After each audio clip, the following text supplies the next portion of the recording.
So I'm happy to be here, and I want to thank Brian and Drew for inviting me, and I'm glad to see folks like Stacy, who I've done political work with over the years. Again, my name is Joel Olson. I'm from Phoenix. Right now I live in Flagstaff. I teach at Northern Arizona University. But like I said, I'm from Phoenix, and I was one of the persons who helped start Copwatch back in the day. And a former member of Love and Rage Revolutionary Anarchist Federation. Some people have heard of that. I'm currently a member of a group called Bring the Ruckus. The main political work I do now in Flagstaff is in a group called the Repeal Coalition. There's also a chapter here in Phoenix. There's chapters in Phoenix and Flagstaff. And the goal of the Repeal Coalition is to repeal all anti-immigrant legislation in the state of Arizona, because we believe that if we can pull a third pole in the immigration debate, the other two poles being kick them all out or make them work and then kick them all out. If we can pull a third pole that says all people should have the freedom to live, love, and work wherever they want, then we feel that we can change the debate nationally. So, and if folks are interested in what I've been doing with the Repeal Coalition, I'm happy to talk about it. And some comrades from the Repeal Coalition might be showing up here later on. So far, you can all hear? All right, good.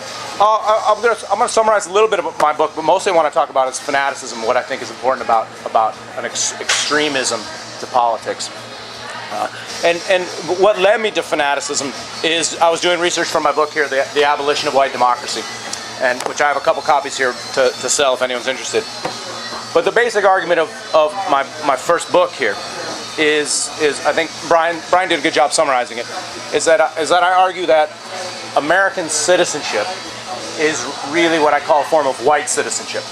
And by white citizenship, I mean not only we consider citizenship to be a sign of equality and the possession of equal rights, but in the United States, citizenship is essentially been a form of what I call white citizenship.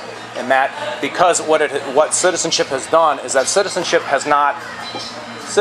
equality, and freedom, liberty, as we've heard about them, usually when people talk about those things, they say, oh yeah, and then there was this stuff called slavery and genocide and things. Oh, that was too bad. But really, we've got these great ideals, and these other things, these other practices of slavery and genocide and racial discrimination and patriarchy have contradicted these ideals. And so what we really need to do is focus on these ideals of citizenship. But what I argue is that, in fact, citizenship was intimately related to and dependent upon subordination. Citizenship for some, equality for some, depended on the subordination of others.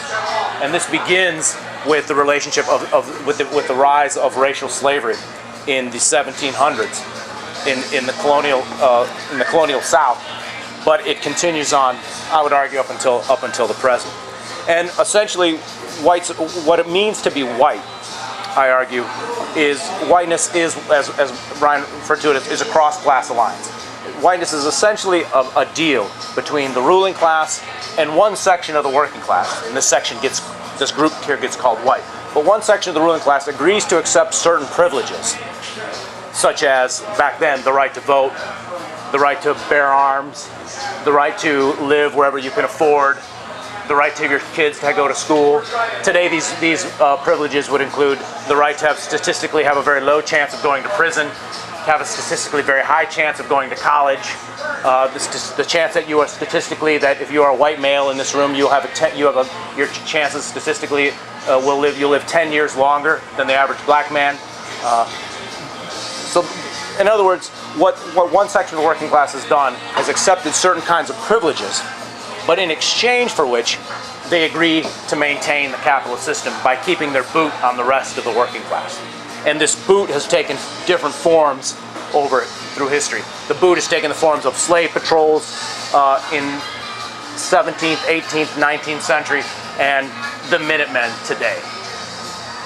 And what I was trying to do in this book is, in the book, I had to write the book to get my job and to keep my job and all this shit, so it's got academic shit in it. But I did hope that ordinary people like you who want a free society would read it as well.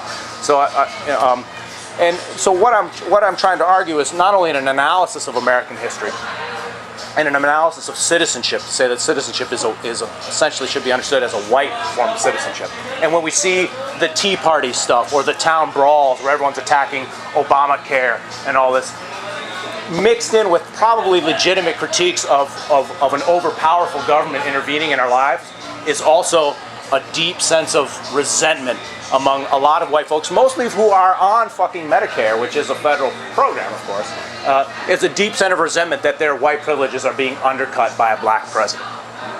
And so what I was trying to do in this book is not only provide a theoretical analysis of this, and many of you might have grandparents who express some of these very politics. I know I do.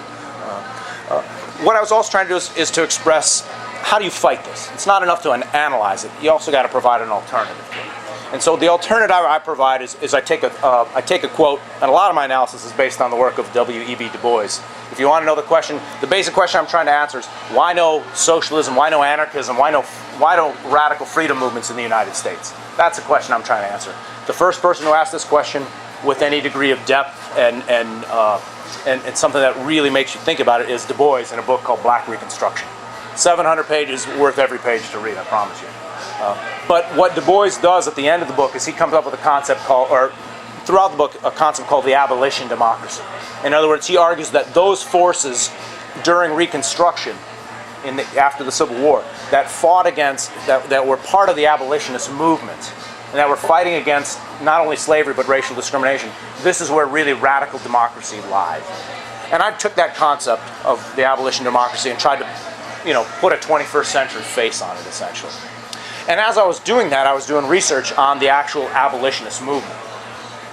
And as I was doing that research, I was very interested in some of these abolitionist characters, because we don't really hear about them. But really, when we think about, like, who's the founder of nonviolence? Let me throw out this question: who's the founder of nonviolence?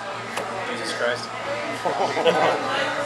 Except for he fucked up the money changers, right? So even Jesus doesn't quite count. One of Jesus' better moments, I would say.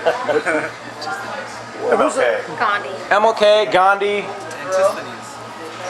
But who trained? Where did Gandhi and MLK read? They read Thoreau.